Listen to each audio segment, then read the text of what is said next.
Alright guys, so we have yet another DCEU film that came out. The 8th film in this universe and the sequel, or follow-up if you will, to 2016 Suicide Squad. We have Birds of Prey and the fantabulous emancipation of one Harley Quinn.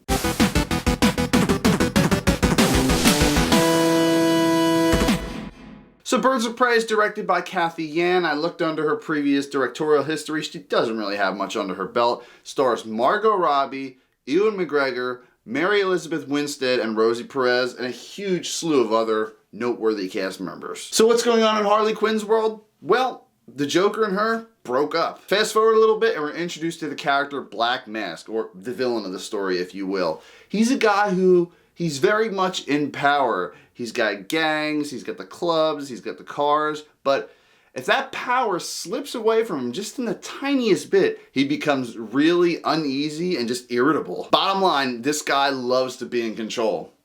Well, until he meets the girl who no one can control. Harley Quinn just wants to make it on her own now. She wants to leave that whole part of her life that was related to Joker in the past. So she decides to be a big girl and find this diamond for Black Mask. And she later crosses paths with Laurel Lance, aka Black Canary, and Huntress. Not to mention there's a cop named Renee Montoya who's getting wrapped around this whole Diamond Black Mask plot. First thing I want to get out of the way is the action scenes, because these action scenes are fast-paced and kick-ass. Well, that could probably be because the director of the John Wick series oversaw all of the action sequences for this film. Just on John Wick, all the shots and hits are fast, and they use obscure objects, like in the third one when John Wick's is using the book wailing on some dude. They're doing that in this film too, and it just really fits the tone and environment of this movie. Well, let's get this out of the way too. I was really worried because it's called Birds of Prey and the Emancipation of One Harley Quinn. There was going to be like 85% Harley Quinn and 15% these other characters. And I wasn't far off, but it was more like a 60-40 type thing. Renee Montoya, Huntress, and Black Canary all get pretty good origin stories and, like I said, decent enough screen time. And this film does set up an interesting future with their characters, I'll just say that. It's funny because when this movie was starting out, I was definitely getting a more 80s crime drama cop feel, over stylized of course, but it's probably mixed with Deadpool too. Now I'll say that because, so in this movie, Harley Quinn's narrating half the time, breaking the fourth wall a little bit, just like Deadpool. She has a younger sidekick in this film that she's taking along for the ride, just like Julian in Deadpool 2. And she meets a lot of new characters along the way who eventually form a team, like X-Force. Black Mask, I like this character a lot. It's not like he's a super memorable villain or anything, but Ewan McGregor definitely puts a cool spin on the character. Sometimes he's calm and laid back and just all around fun, and then he turns to a complete narcissist. His character is very unpredictable, and just seeing the little bits and pieces add up to when he finally snaps, I loved seeing that. The final confrontation with him could have been a little bit more eventful. And in the first trailer, they didn't show him in the mask, so of course the second trailer, they showed him wearing the mask.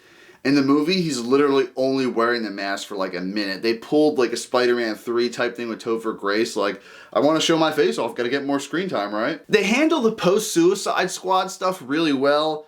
Just so you guys are wondering, no, Jared Leto did not return. They did it in a clever enough way where it kept it vague. But regardless, it's a definite sequel to Suicide Squad and DCEU. No reboot here. The soundtrack was really fun and fit this movie perfectly. Overall, it's just a very entertaining film. How Suicide Squad had all those songs like Leslie Gore, Eminem, and tons of others. There must have been like 20 or 30 songs in that film.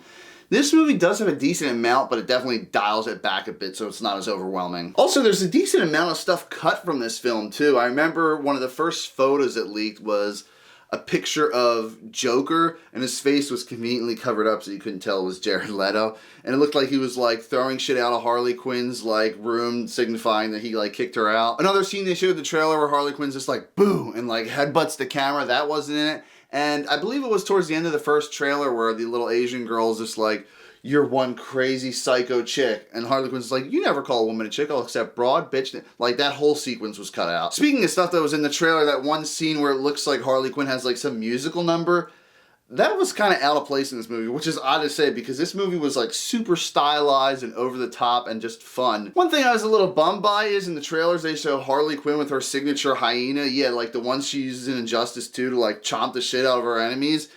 She didn't really utilize that at all. He didn't really do anything. He was just like a cutesy pet of hers, like, it's cool or whatever. I was hoping for like some John Wick 3 action with the German Shepherds just getting sicked on all the enemies. That would have been awesome and totally fit her character. So how I felt about this movie overall? I was pleasantly surprised. I wish the marketing was a tad better. I know the budget is lower. It's like $97 million. I went to the theater Thursday night. That's when I saw it. And there was about maybe 9 or 10 other people in the theater besides me. So I'm hoping we have like a Shazam situation where it makes like $400 million around there. Then it'll be a box office hit. The DCEU, well, let's just say DC, including Joker. But DC will have 4 hits in a row under the belt. Aquaman, Shazam, Joker, and hopefully this. Last thing I want to touch upon is Gotham City as a whole. This version of Gotham City, it wasn't my favorite iteration of it. I mean, I love how it was portrayed in the Gotham TV series, Tim Burton's Batman. It was sort of portrayed like how it is in Joker or Christopher Nolan's Batman. It's just a city. I always just loved that whole dull, dreary, bland Gotham City we would always see, but just a hint of like wonder and spectacle at the same time. There were some scenes where they show like this huge carnival, but I mean, that's the only really creepy type of Gotham stuff we're used to seeing. Final thoughts on the film. I actually enjoyed this a lot more than I thought it was. I thought it was just going to be a mediocre, okay film, but I turned out really liking it. The standouts, of course, are Margot Robbie and Ewan McGregor. Those two looked like they had a freaking blast filming this movie. The tone was just fantastic, goofy, brutally violent at times, over the top, stylized, and the soundtrack was great. It definitely fit Harley Quinn's world. I want to see more with the supporting cast. I love this iteration of Black Canary. It definitely rivals the Arrow TV series version. I don't even know how she did compared to the Smallville version. I mean, I'll probably end up doing Smallville season 6 or 7, so I'll kind of refresh myself on that Black Canary too. I forgot, it's been so long. They handled all the post-Suicide Squad stuff really well, and it's really evident that Jared Leto is not coming back.